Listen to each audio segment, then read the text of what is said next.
Perjalanan backpacking ini bermula tanpa rencana panjang. Sebuah tawaran pekerjaan sebagai survival host datang secara mendadak. Memaksa saya menyiapkan ransel seadanya. Namun, alasan utama saya melangkahkan kaki bukan sekedar pekerjaan, melainkan rasa penasaran akan kehidupan suku Baduy. Di tengah dunia yang semakin dikepung teknologi, mereka memilih jalan yang berbeda. Hidup sederhana, menolak modernisasi, menjaga tradisi secara turun-temurun.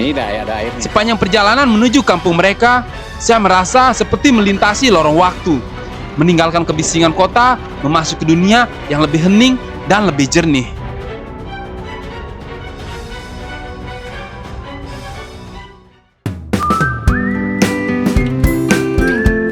Tadi ini saya berangkat sama ponakan saya yang akan ke bandara. Tapi tadi dari Singaraja sendirian naik motor ya. Depan belakang ada tas, berat bro. Ya, jumpa lagi bersama saya, Kak Dede Supriyatna. Dan di perjalanan kali ini, saya akan melakukan perjalanan menuju Jakarta karena ada pekerjaan mendadak, di mana saya mendapatkan pekerjaan yang cukup aneh dengan syarat harus berjenggot dan rambut gondrong. Kira-kira pekerjaan seperti apa ya? Jadi ini kerjaan mendadak sih sebenarnya ya. Sekarang saya kasih tahu ya. Jadi saya tuh sekarang lagi ada kerjaan jadi host ya. Host survival.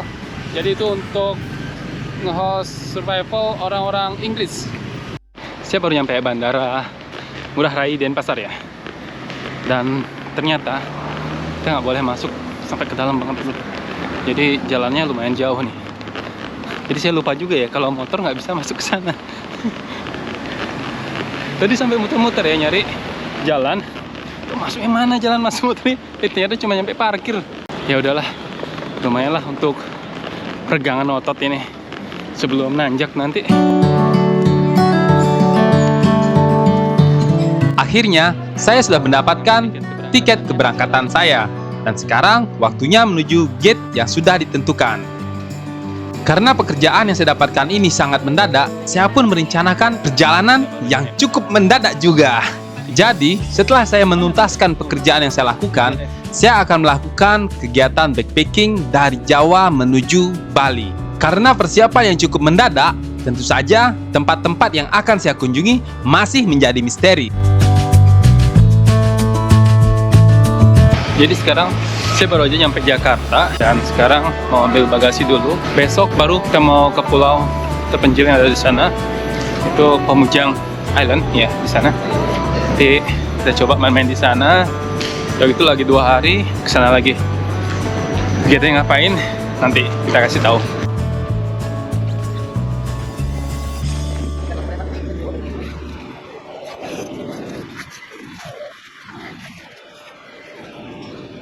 Oke, sekarang saya lagi di Terminal 3 mau menuju parkiran domestik ya, karena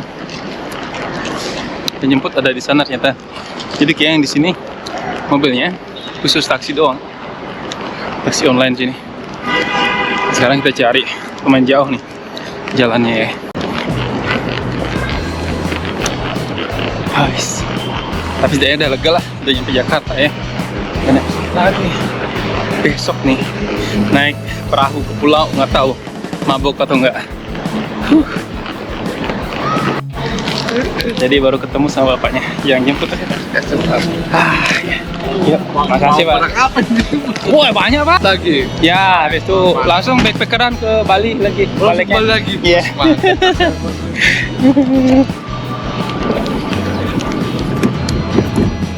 Udah, saya depan aja. Oke. Aduh, bapaknya ini bapak siapa nih? Oba. Oba. Halo guys.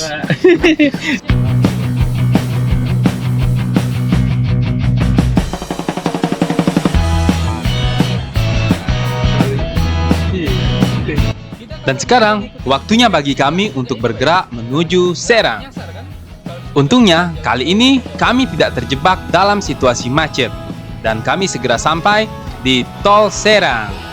Selama 4 hari ke depan, saya akan menginap di Hotel Aston, di mana tempat ini sudah disediakan oleh tempat saya bekerja. Jadi sekarang kita baru aja nyampe di Serang Timur ini.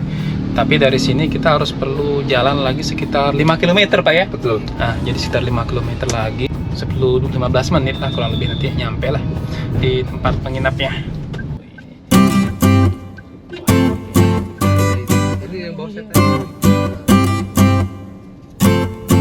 Singkat cerita, 24 jam di Pulau Pemujang Kecil telah berlalu. Mantap.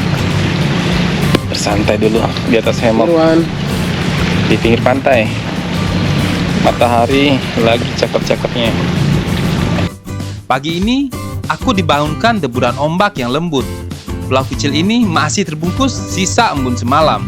Dan udara asin laut bercampur dengan aroma bunga liar yang tumbuh di tepian pasir putih.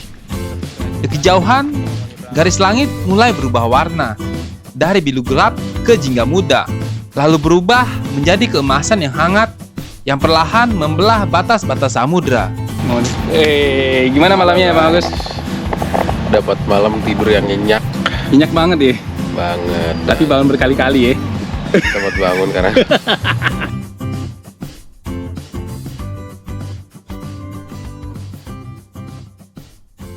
Nah, halo selamat pagi sahabat embun. Nah, dan sekarang saya bakalan lanjut melakukan perjalanan ya. Ini sebenarnya ya, kita berapa waktu lalu itu saya nginepnya di hotel ya. Jadi karena ini gratis, oke, kita anggap ini salah satu bagian dari apa namanya, backpacking ya, backpacking saya. Karena gratis ini hotelnya ya, hotelnya gratis ya, dibayarin. Jadi ini nggak pakai dana pribadi untuk hotelnya menginap, meskipun di hotel nginepnya, tapi ini ya masih termasuk backpacking ya. Gimana menurut kalian nih? Cocok atau nggak? Setuju atau enggak ya? Kalau nggak setuju komen di bawah, kalau setuju komen di bawah ya. Nah, saya baru habis siap-siap ini ya. Ini satu tas saya ada 75 liter dan satu lagi ini saya pakai rucksack ya. Nah, dan ini nih saya selalu kalau jalan jauh ya saya biasakan pakai ini ya, apa namanya, rain cover untuk bagnya. Kenapa kayak gitu? Nih, kita kasih tahu sekarang. Yang namanya di jalan ya, kalau kita backpacking itu kan orangnya pasti rame kan. Kalau misalnya kita naik kereta, pas jalan, di kerumunan kayak gitu. Nah, kita nggak tahu nih. Mungkin aja kita nggak gerasa ya. Kalau misalkan, ya mudah-mudahan sih nggak. Misalkan ada orang mau coba ngambil barang dari tas kita, meskipun ya kita nggak punya barang-barang berharga sih sebenarnya di tas kita ya. Kayak gitu ya. Intinya ya biar aman aja. Jadi ini di cover. Jadi kalau misalkan mereka kan nggak bisa secara langsung ngambil barang dari tas kita. Jadi harus buka rain cover kita dulu, rain cover tas kita, baru bisa ini. Istilahnya lama lah prosesnya dan itu bisa berasa lah ya, dibandingin cuman tasnya dibiarin lepas kayak gini doang, kayak gitu maksudku ya. Nah, jadi sekarang saya bakal lanjut untuk pasang ini rain cover untuk bag saya lagi satu ya.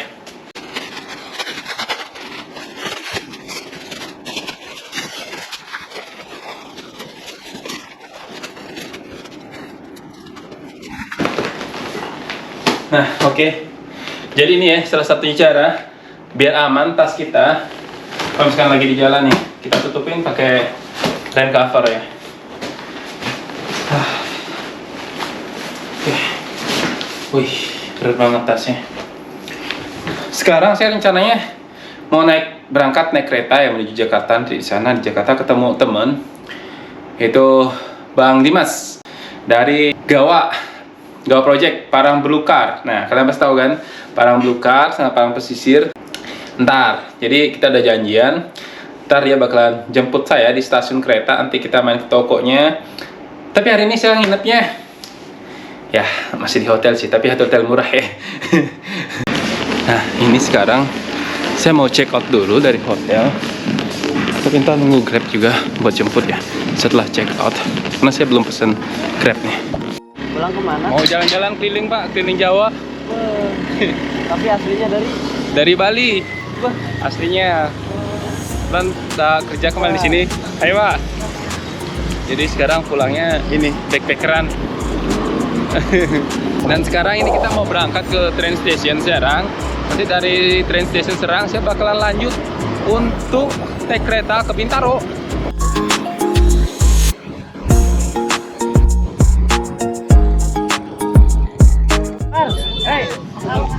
ini sekarang saya lagi di stasiun kereta api Serang.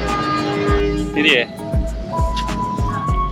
Oke, sekarang saya bakalan langsung tuh cek harga tiket dan tujuannya jam berapa ya. Oke, untuk ke Merak itu jadwalnya jam 10 udah lewat ya tadi. Ya ini jam 12.44. Waduh. Masih lama, Bro, keretanya.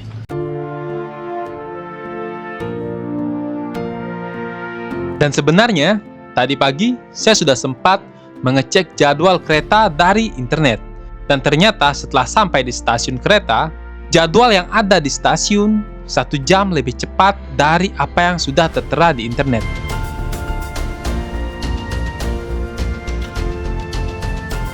Nah, jadi saya nggak jadi naik kereta ya sekarang. Karena kereta pertama tadi jam 11 udah dimajuin jadi jam 10, terus kereta selanjutnya itu jam 13.30. Akhirnya kebetulan ada teman lewat, saya numpang sama teman untuk ke Jakarta, langsung ke lokasi. Dan ini gratis, bro. Nggak jadi bayar ini ya, bayar tiket kereta, pengiritan akhirnya sekarang ini. Ini tas saya udah saya masukin. Wah, mantep lah pokoknya.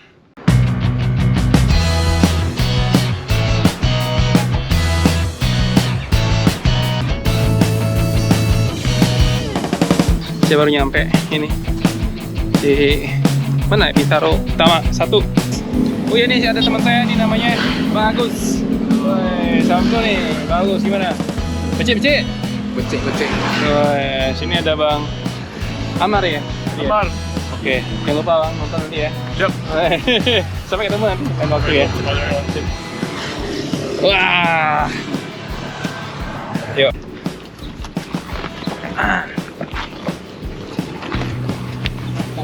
Nah, gini nih ya, buat gua backpackeran. Sampai Bali nanti nih. Sekarang coba kita masuk ke sana ya, kantor yang gawang.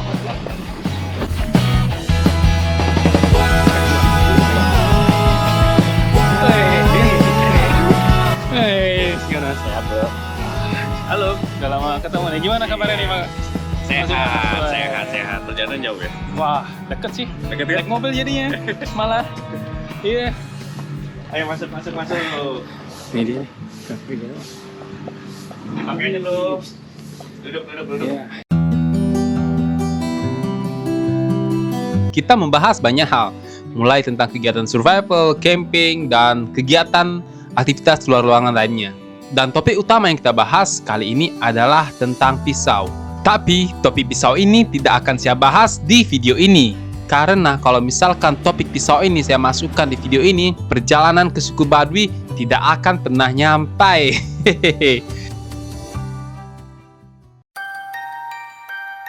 Tapi sebelum itu, mari kita merenung sejenak. Di era yang serba maju ini, ternyata masih ada suku yang memilih untuk mengisolasi diri dari era modernisasi. Padahal, jarak dari gemerlap cahaya dan kemudahan yang ditawarkan era masa depan sangat dekat dengan suku ini. Lantas, apa yang membuat mereka memilih untuk tetap jauh dari segala kemajuan zaman?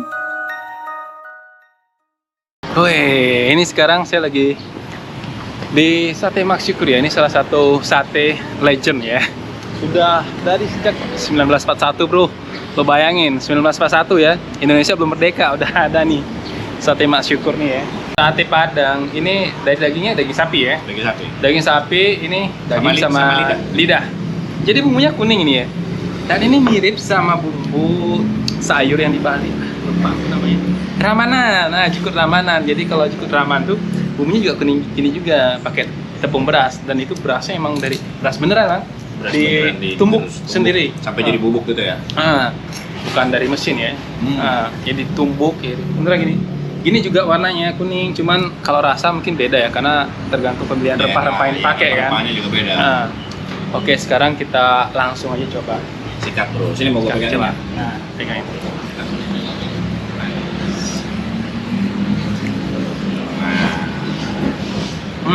Gimana? Wah, Kuahnya boleh dicoba pakai sendok tuh. yang beda. Kalau ini ya,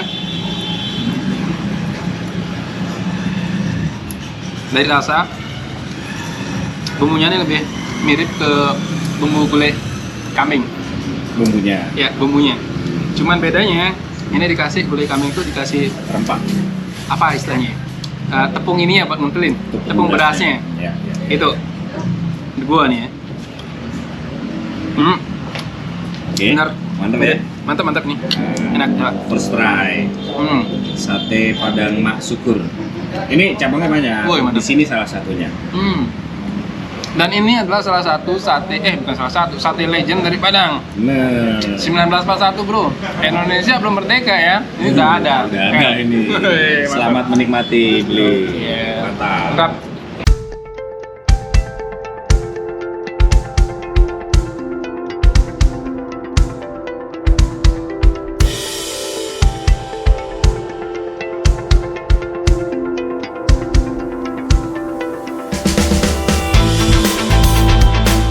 Nah, jadi perjalanan bersurvival menuju suku Baduy dimulai dari sini, di Gawa. Oke, dan sekarang kita berangkat nih sama teman baru. Ini namanya siapa? Ferdi ya. Kebetulan kita ketemu di sini dan satu frekuensi. Ternyata dia mau ikut. Jadinya kita gas bareng nih ke suku Baduy.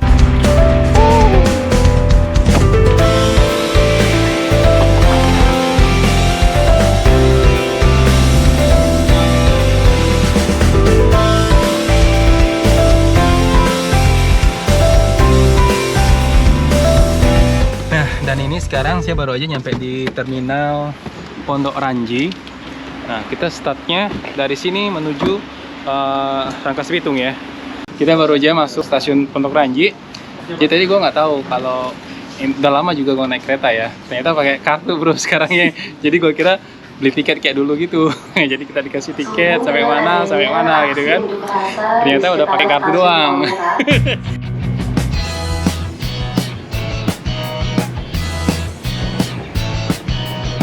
Perjalanan yang kami tempuh menggunakan kereta dari Pondok Ranji ke Rangkas Bitung memakan waktu kurang lebih selama 1,5 jam. Dari sini kami bergegas keluar karena perut kami sudah kelaparan. Akan segera dibuka dan show please let door will be open. Pintu sebelah kiri dibuka, hati-hati. Saya baru aja keluar dari stasiun Rangkas Bitung. Kita keluar nih sekarang mau coba cari makan dulu di sini karena ada kelaparan ya tadi. Wah, di sini. Kita makan sini yuk.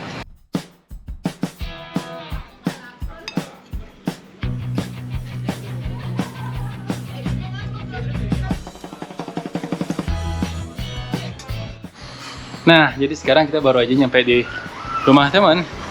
Sekarang kita nginep di sini nih.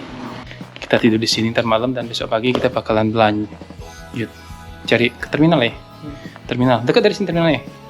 Ya, kita terminal mungkin sekitar 5 menit 10 menit ya. Kurang lebih. Kita baru lanjut ke Baduy.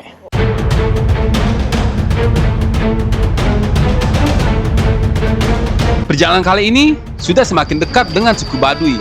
Setelah bermalam di Rangkas Bitung, kami melanjutkan perjalanan melewati indahnya persawahan dan perlahan menjauh dari sibuknya era modern. Setiba di suku Baduy, kami mencoba belajar budaya, adat, dan tradisi. Mengikuti keseharian masyarakat Baduy, mengenal peralatan lokal, dan belajar pengobatan tradisional. Meskipun masyarakat Baduy terkenal dengan gaya hidup yang jauh dari modernisasi, di sini mereka sudah mengenal sistem perbankan yang sudah diwariskan secara turun-temurun. Bagaimana keunikan adat dan budaya masyarakat Baduy akan kita bahas di episode selanjutnya.